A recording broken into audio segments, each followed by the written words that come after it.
सभी भाइयों को मेरी तरफ से प्यार भरा और दिल से नमस्कार। और मैं लेके आ चुका हूँ आपके सामने बिहार पुलिस के टॉप और बेहतर क्वेश्चन। कुछ बच्चों के आज कमेंट आए थे मेरे को कि सर आप एक साइंस की क्लास भी करवा दीजिए कीजिए। तो चलो मैं साइंस, हिंदी और जो आपके मैथ की क्लास है सारा स्टार्ट करने वाला हूँ, टेंशन लेने की जरूरत नहीं है। और एक बार इस वीडियो को लाइक और शेयर कर दीजिए। तो मेरे स्टूडेंट, पहला क्वेश्चन आपके सामने है, बिहार पुलिस के टॉप क्वेश्चन लेके आया हूँ। आज के इस प्रैक्टिस सेट में बताना कितने क्वेश्चन आप सही करते हो। तो पहला क्वेश्चन क्या है, भारत का केंद्रीय औषधीय अनुसंधान संस्था कहाँ स्थित है, ये आपको बताना है। ऑप्शन आपके सामने आई है 4। तो ऑप्शन में अगर हम जाते हैं तो दिल्ली, बेंगलुरु, चेन्नई, लखनऊ, ये सारी चीज़ें किसी न किसी की राजधानियां हैं। ये आपको पता होना चाहिए, ये सारी चीज़ें किसी न किसी की क्या है, राजधानी है। ये भी आपको क्लियर होनी चाहिए। तो ऑप्शन नंबर डी, यहाँ से लखनऊ हमारा उत्तर बिल्कुल सही रहेगा। आगे बढ़ो अगले क्वेश्चन पर। सूचना का अधिकार अधिनियम किस वर्ष पारित हुआ था? जो सूचना मिलती है, जो जानकारी मिलती है, उसका जो अधिनियम है वो कौन से वर्ष पारित हुआ है, ये आपसे पूछ रहा है। मेरे स्टूडेंट, अब यहाँ से उत्तर होगा 2001, 2005, 2004, 2002। मेरे सारे स्टूडेंट बताएंगे यहाँ से जो हमारा उत्तर है वो क्या बनने वाला है। चलो, सभी ने सोचा, सभी ने उत्तर देने की कोशिश की होगी और आप सभी का उत्तर सही आया होगा। Option number B 2005। अंत में प्रैक्टिस सेट पूरा बताना कितने क्वेश्चन सही हुए हैं, पेन कॉपी साथ में लेकर बैठ जाना। चलो, निम्नलिखित में से किसने भारत का मैनचेस्टर कहा जाता है?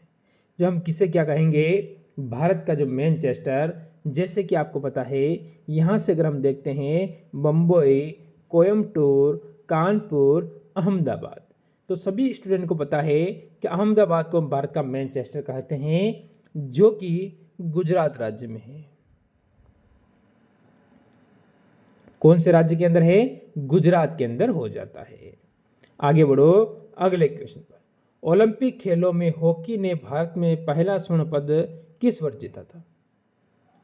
यह आपको बताना है कि ओलंपिक खेल के अंदर भारत ने जो पहला स्वर्ण पद जीता था वो कौन से वर्ष में जीता था। अब आपका क्या उत्तर है, आप सभी यहाँ से मेरे को कमेंट करेंगे। तो मेरे स्टूडेंट, 1924, 1928, 1932, 1936, सभी को ये चीज़ तो पता होगी कि भारत का राष्ट्रीय खेल है।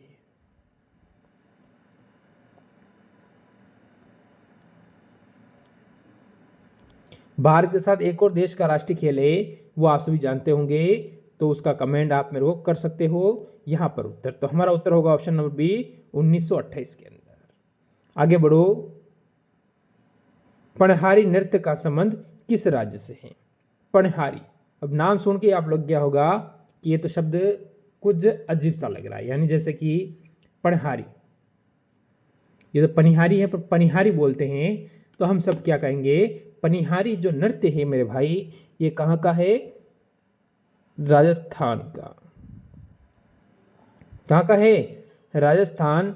ऑप्शन नंबर बी, राजधानी पूछे तो आप क्या कहोगे सभी स्टूडेंट? जयपुर।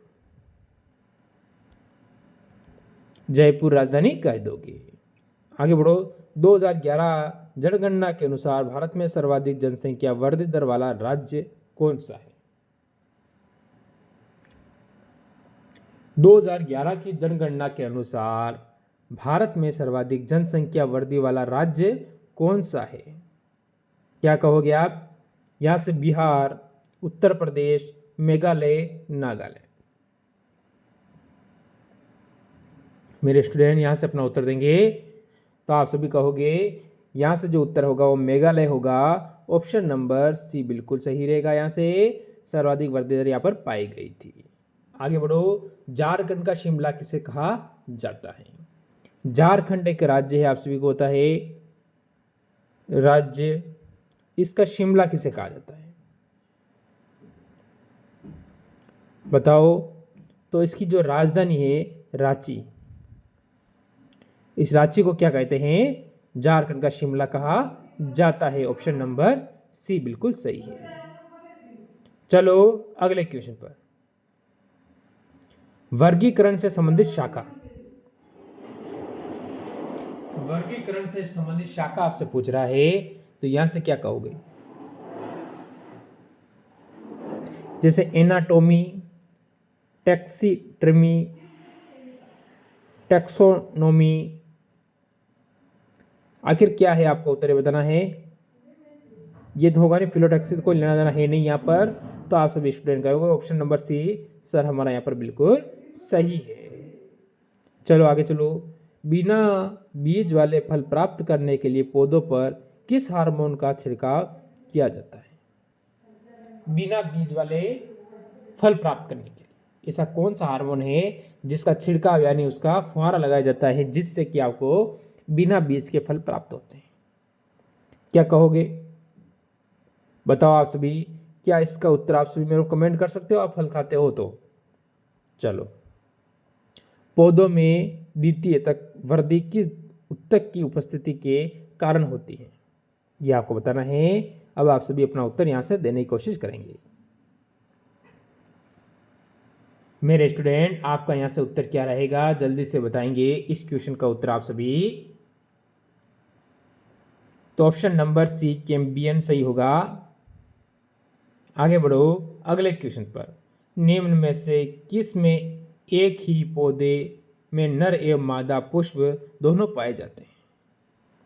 ऐसा पौधा कौन सा है जिसमें एक ही पौधे में नर और मादा दोनों ही पुष्प पाए जाते हैं, ये आपको बताना है। क्या होगा यहां से अपना उत्तर? Option A B C D आप सभी को बताना है अपना यहां से उत्तर। मेरे स्टूडेंट अपना उत्तर देने की कोशिश करेंगे और आपका उत्तर सही आएगा। मोनोइसियस ऑप्शन नंबर यहां से भी डी बिल्कुल सही है। ये आपके साइंस के क्वेश्चन ही है, आपको ध्यान रखना है। चलो, फलों को जल्दी पकाने में किस हार्मोन का प्रयोग किया जाता है?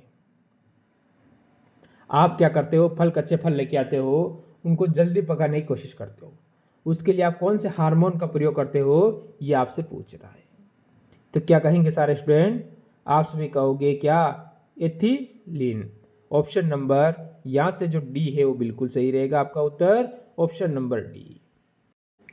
देखो, कवक किस खाद्य पदार्थ का संचय करते हैं? हमें पूछा है कवक, ऐसा कौन सा खाद्य पदार्थ है उसका क्या करते हैं? संचय करते हैं। तो हम सभी यहां से क्या कहेंगे? तो हम सही कहेंगे ग्लाइकोजन, मंड, वसा, ग्लूकोज। तो ग्लाइकोजन ऑप्शन नंबर सी यहां से जो दे रहा है वो बिल्कुल सही रहेगा। आगे बढ़ जाओ। संयुक्त राष्ट्र संघ की सुरक्षा परिषद में निम्न में से कौन सा देश अस्थायी सदस्य नहीं है? अस्थायी नहीं होगा तो अस्थायी होगा, तो अस्थायी नहीं हो सकता है तो चाहे अस्थायी हो सकता है या फिर नहीं भी हो सकता है, इसमें कोई बात नहीं है।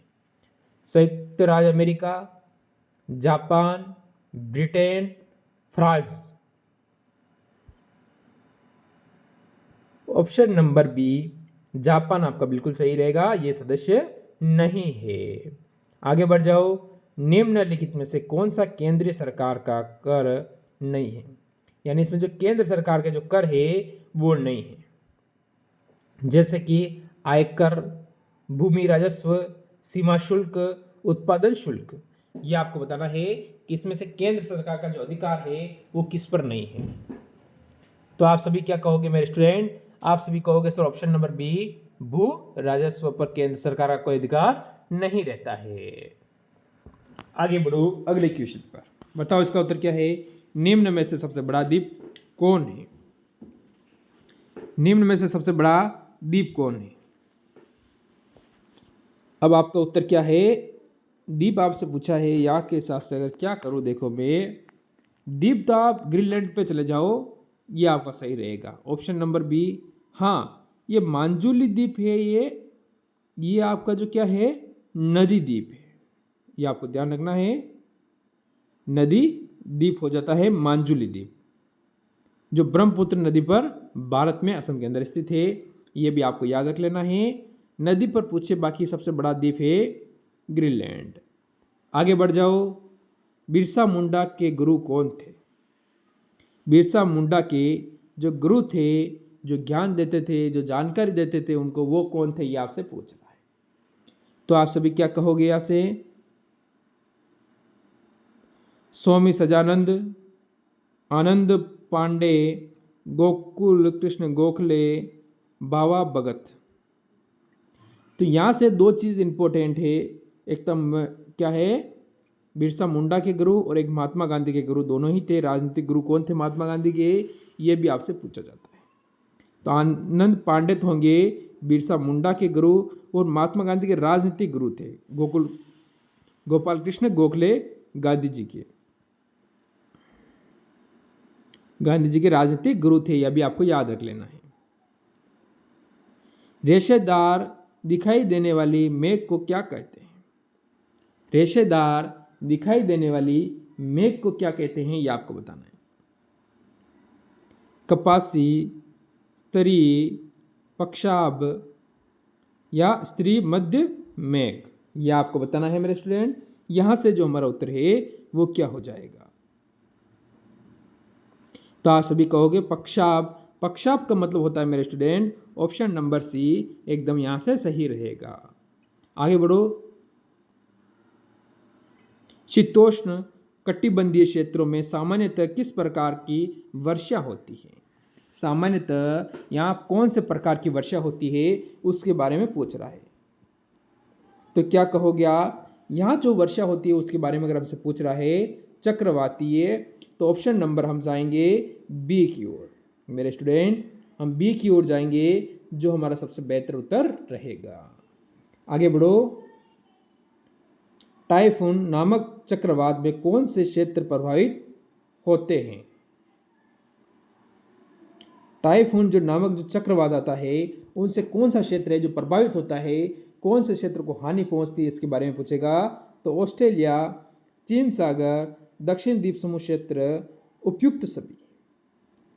तो आप सभी क्या कहोगे? आप सभी स्टूडेंट कहोगे सर ऑप्शन नंबर बी, चीन सागर हमारा बिल्कुल सही रहेगा। बढ़ जाओ अगले क्वेश्चन पर। निम्नलिखित में से कौन सा मेघ सूर्य एवं चंद्र के चारों ओर ब्रह्मांड का निर्माण करता है? यह आपको बताना है। तो आप सभी का उत्तर क्या रहेगा? देखो क्वेश्चन को पहले एक बार देखो। सूर्य और चंद्रमा के चारों ओर ब्रह्मांड का क्या है, निर्माण करता है। तो क्या मैं आपको ये HW दे दूं तो इसका उत्तर आप मेरे को कमेंट करोगे? करोगे, आप जरूर करोगे, जरूर करोगे। किस प्रकार की वर्षा बिजली की चमक एवं बादलों की गरज से के साथ होती है? ये 2-3 क्वेश्चन मैं आपको HW के तौर पे दे रहा हूं, इसका उत्तर आप मेरे को कमेंट करना। इससे पता तो चलेगा ना कि आपकी तैयारी कैसी चल रही है, कैसी आपकी तैयारी है। तो यहाँ से आप कहोगे ये भी HW रहेगा। इन सभी का उत्तर आप मेरे को कमेंट करोगे। चलो ठीक है ना, चलो बढ़िया बात है। गैर धन विधेयक के संसद में हर सदन में कितने वाचक होते हैं? गैर धन विधेयक के संसद में हर सदन में कितने वाचन होते हैं? 2, 3, 4, 1। तो संसद के अंदर कितने वाचन होते हैं ये आपसे पूछ रहा है। तो यहाँ से मेरे स्टूडेंट अपना उत्तर देने की कोशिश करेंगे कि आखिरकार आपका उत्तर क्या रहेगा। तो आप सभी यहाँ से कहोगे sir option number B, option number B 3 हो जाएंगे। मैं कहूँगा चलो अगले क्वेश्चन पर, अगले क्वेश्चन का उत्तर दो। लोकसभा में अध्यक्ष के मत को कहा जाता है? लोकसभा में अध्यक्ष के जो मत होते हैं उसे कहा जाता है निर्णायक मत। भाई अध्यक्ष का जो मत होगा वो निर्णायक होगा लोकसभा के अंदर, यानी उसकी बात मानी जाएगी। तो हम किससे जाएंगे? ऑप्शन नंबर ए की ओर ही जाएंगे। सही है गलत है? संघ के कार्यकारिणी पर संवैधानिक प्रमुख है। संघ के कार्यकारिणी संवैधानिक प्रमुख है, तो कौन होता है संवैधानिक प्रमुख? आप सभी को पता है भारत का राष्ट्रपति होता है। Option number A. मेरे स्टूडेंट ये थे आज के टॉप क्वेश्चन। ज़रूर कमेंट करना आपके कितने सही हुए हैं। अच्छी लगी हो क्लास तो लाइक शेयर करना। मिलते हैं कल इसी समय एक और नई क्लास के साथ। जय हिंद।